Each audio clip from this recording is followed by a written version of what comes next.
Hey, what's up, basketball world? My name is James Taylor, and I'm your host of the Horton Basketball Show here on HortonBasketball.com. And I'm with none other than your man, your creator, your founder, your capologist, Mr. Chris Horton. What's up, Chris? How you, James? Good, doing well, doing well. Tell the people more about HortonBasketball.com. HortonBasketball.com, best place to get player evaluations, scouting, and advanced analytics. Great, great. Well, we're here today. We're getting ready for the 2015 NBA draft, and Chris is going to walk us through the franchise reconstruction process to help give you an in-depth look into what current struggling NBA franchises can do to revitalize their club. We're going to start with the Los Angeles Lakers. Chris, as we jump into the Lakers, tell me a little bit about the current roster nucleus. Let's talk about cap space. And then, what could be some of the potential picks that the Lakers can look at selecting in this year's upcoming draft? Absolutely. So with the Lakers, a lot of people immediately think Kobe Bryant, but we're in our last year of Kobe, so we got to move on. We got to look forward. What's our nucleus going forward? We did a great job in the draft last year. Julius Randle 7. We got Jordan Clarkson later in the draft. That's our nucleus going forward. Jordan Clarkson got a lot of minutes. Julius Randle, unfortunately, injured about 10 minutes into his career. But those are still the guys that we're going to need going forward if we're building a successful franchise. As far as cap space, we're going to have at least $15 million of cap space this summer. But we're also in a good position because we have a player option on Jordan Hill. And we got to let Jordan Hill go. He spent all his time last year in the doghouse. No reason to pay him $9 million to be in the doghouse. Cut ties. Let's get our cap space up above $20 million. And then going into the draft, we're in a good spot. We pick second, but we also have 2 more picks inside the top 34. Mm-hmm. So cool. So as we start here with the Lakers, what is your most important reconstruction strategy to get the Lakers back to the top form that we've known both during the era of Kobe and now as Kobe gets ready to kind of go into the last years of his career? Absolutely. The Lakers is a unique situation because you're not limited. So in Minnesota, we can't really lower free agents. LA, the world is my oyster. We're gonna build through the draft. Like I said, we have 3 picks in the top 34.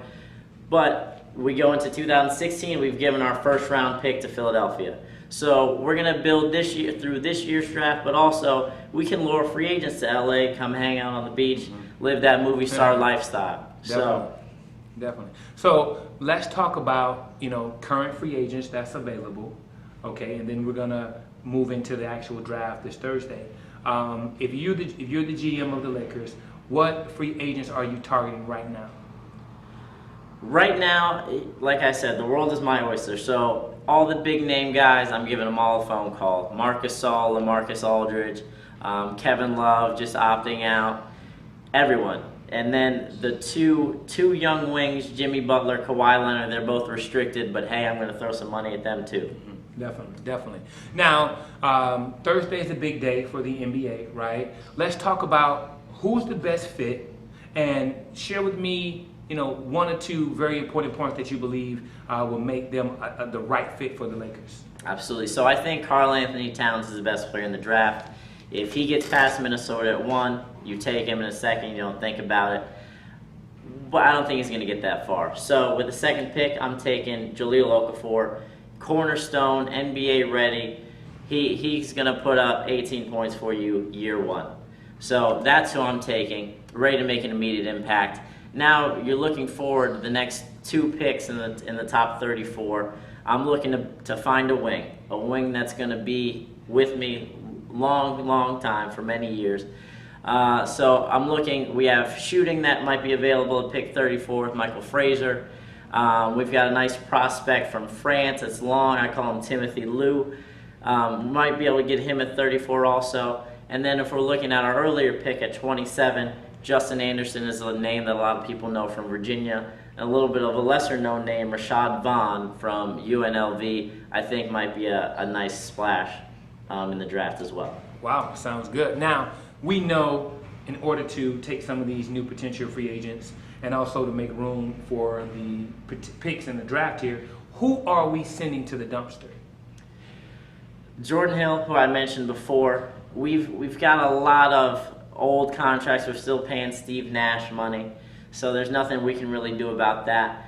but we're in a pretty good spot because we have some rotation guys that we can keep around. But Jordan Hill is the biggest one for me. Definitely. So if you get your pick at 2 with Jahlil Okafor, go through a 2015 potential starting lineup for the Lakers. So I'm gonna throw a dark horse out on this lineup. We talked about free agency a little bit. One of my dark horses in the 2015 free agency period is Al-Farouq Aminu. Had a great playoffs guarding James Harden. He has a player option for this summer. I would expect him to opt out because anyone watching the playoffs will pay him more money than what he's making. So I would like Al-Farouq, take some pressure off of Kobe in Kobe's final year on the defensive end, but also can be a defensive stalwart going forward. So with that being said, my 2015 lineup, Jordan Clarkson at the point guard, Kobe Bryant still at 2, Al-Farouq Aminu at 3, Julius Randle coming back from injury at 4, and then Jahlil Okafor, our cornerstone, at 5. Okay. 2015 looks great. What do you think the Lakers can do to get prepared for 2016?